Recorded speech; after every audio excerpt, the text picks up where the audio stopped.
Hello Scouts, it's Mr. Kugler. We're back around the fire pit, but today we're actually not cooking anything. Rather, we're talking about camping gear that you can use in the winter, more specifically cooking gear. So what are the challenges that we face when we're camping in the winter? Well, certainly if our campsite is farther away from where our vehicles are parked, it may be a challenge to get our camping gear and cooking gear to our campsite. Now, certainly sleds will work and we can do that, and there's a place for that. Ice fishing sleds are great tools to be able to haul around firewood and water and all. But when you're camping in the outdoors in the middle of the winter, there are times where you don't have a picnic table or surfaces to use to prep your food and serve your food. So having a cook box that's set up to travel in the winter may be a great solution for having a camp kitchen that is easy to use and creates a nice clean surface to work from. So years ago, our Boy Scout troop used to do a lot of camping in just such a place that was up on a mountain. We would be a couple hundred yards, so not terribly far away from the lean-tos where we parked our vehicles, but there never seemed to be a location to prep the food. So this box was created as a solution for that. Now this box, as you gather from me pulling it in, is on skis. And it slides perfectly across the snow. This is actually the second set of skis that have been on this, because you can imagine, just like your Klondike Derby sled, sometimes the use could be a little rough and you could be going over rocks and all. So you always want to make it so that your skis can be replaced. The majority of the year here in Connecticut, we don't have snow like we have today. And I thought about the fact that I'm not going to make a cook box like this and just have it useful on a handful of events. So not unlike a lot of Klondike Derby sleds that our Scouts use in areas where snow isn't always guaranteed for the Klondike Derby, I made this sled so that it could also be used during summer months or the part of the year that doesn't have snow. So how did I accomplish that? The solution was to create two sets of axles. This is solid 5/8 rod and some pneumatic tires that have ball bearings on the rim so it rolls easily. They're held on with pins and they're spacers that are nothing more than washers and a little bit of plumbing 3/4 inch copper tubing to create the spacing that I needed. The base of the sled, where the skis are mounted, the blocks actually have holes that are drilled through in advance of putting them on the sled that will accept this 5/8 rod and are spaced out appropriately to be able to allow this to roll easily. Now, it doesn't turn easily. That takes a little bit of effort because these are fixed, but it works perfectly pulling it in out of the equipment trailer. And during the summer or spring or fall, when snow isn't around, we could still use this cook box. So what are some other things that we took into consideration when we were preparing to build this cook box on skis? Well, certainly we wanted to be able to have more than just one person moving this around. You can imagine if this was loaded down with cast iron, Dutch ovens, and all kinds of other gear that it could get heavy. So not unlike a Klondike Derby sled, put a nice heavy rope, and the rope has handholds that will allow multiple Scouts to be able to grab on and pull this sled into wherever we want to go.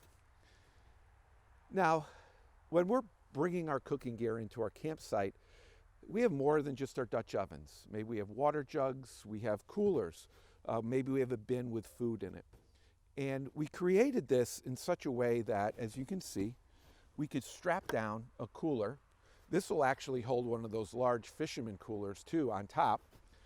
Perhaps I want to put a stove on top of here and be able to use ratchet straps or rope and be able to lash it on top and have it secure as we pulled the sled from the troop trailer out to the campsite. And to remove, just use the ratchet straps. And you can see there are 4 clips that are on the front of the sled to be spaced out so that we could put multiple items on top and use as many as 4 straps in each location to be able to hold down gear to keep it secure while we're transporting it.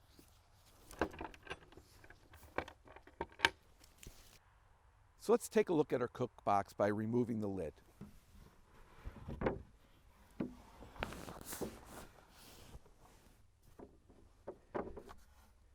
And in our cook box, we have plenty of space for the storage of gear. I've got my utensil container. I've got my wash tubs. I even have some pie irons to be able to use to make some nice pie iron treats. I've got all the stuff that I would need for my Dutch oven in here, including a Dutch oven, as well as my pots and pans nested. And you can only imagine the amount of material and gear that you could put inside this bin. But you heard me mention earlier that it also created an opportunity to have some work surface when you're out camping in the outdoors in the winter. So how does that happen? Well, the lid, when it was down like this, actually has two wings that come out. And certainly this would be much easier if I had help doing this. So if this was done with two scouts, it would work much better. But I still can get it set up properly. So let's do that.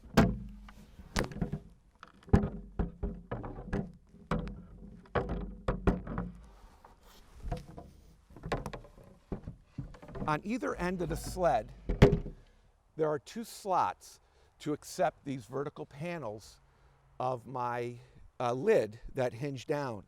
And now I have a nice work surface on the top that is about countertop height that I can prep food on. So you'll notice that the top has a little wobble to it because I purposely made those slots on the either end of the box large enough so I wouldn't have to worry if the wood warped slightly or swelled. I always knew I could get those slots in, and just like you saw me doing it solo right now, I wanted enough place so I could do it myself. So how do we get that slop wobble out of it? So on the end of the sled, which is 3/4 plywood, I took and I drilled a hole and threaded it and made a dowel that was threaded that would screw in with a handle. Now I understand that not everybody's going to have those fancy tools to be able to do that. What you could simply do is take a shim shake, just a regular cedar shake, and that can actually be put, you can bring a couple of those around with you, and they could be put down in that gap to be able to keep it sturdy and not moving about. So what do I do if I'm camping in the winter and I don't have a dining fly or I don't have cover? Do I have to put this away every night, or is there a way that I could cover it up? So I have just a solution for that. My solution was to find a gas grill cover that was the right size for my cook box.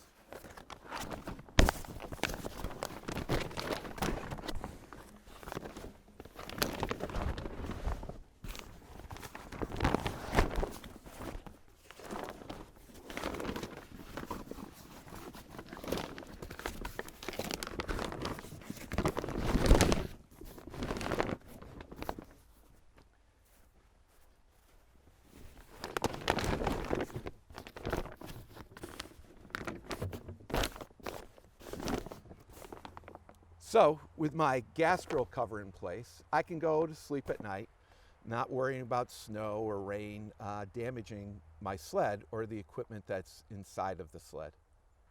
So say your troop wants to make some cook boxes like this. Now this is certainly large, and part of that is to be able to have enough room for those wings to fold up. The other consideration is what type of skis, what length skis do you have access to be able to have as the base to be able to move your sled around on. But certainly this type of the design, which mimics some things that you would see for ice fishermen when they're going out in lakes fishing, could be a great solution for your troop, for your patrol when you're camping in the winter. Part of what you should take in consideration is what type of gear, what type of equipment do you use, what type of camping do you do in the winter? And that can help shape and form the type and size and design of your cook box to use in the winter. So I hope this box has inspired you to think about the type of cook boxes that you or your troop or your patrol can use for your camping experience that your troop and patrol does. This has certainly been a great resource to us over the years. It actually affectionately got known as Mr. Kugler's coffin because it does somewhat, as morbid as it is, resemble a coffin on skis. But it certainly has gotten a lot of use over the years. So I hope that you, your troop, your patrol can think about the different things that you do in the outdoors, expand your cooking gear and your camping experience by incorporating different equipment like this cooking box. But most of all, I hope that you have an opportunity to get out in the great outdoors and enjoy yourself.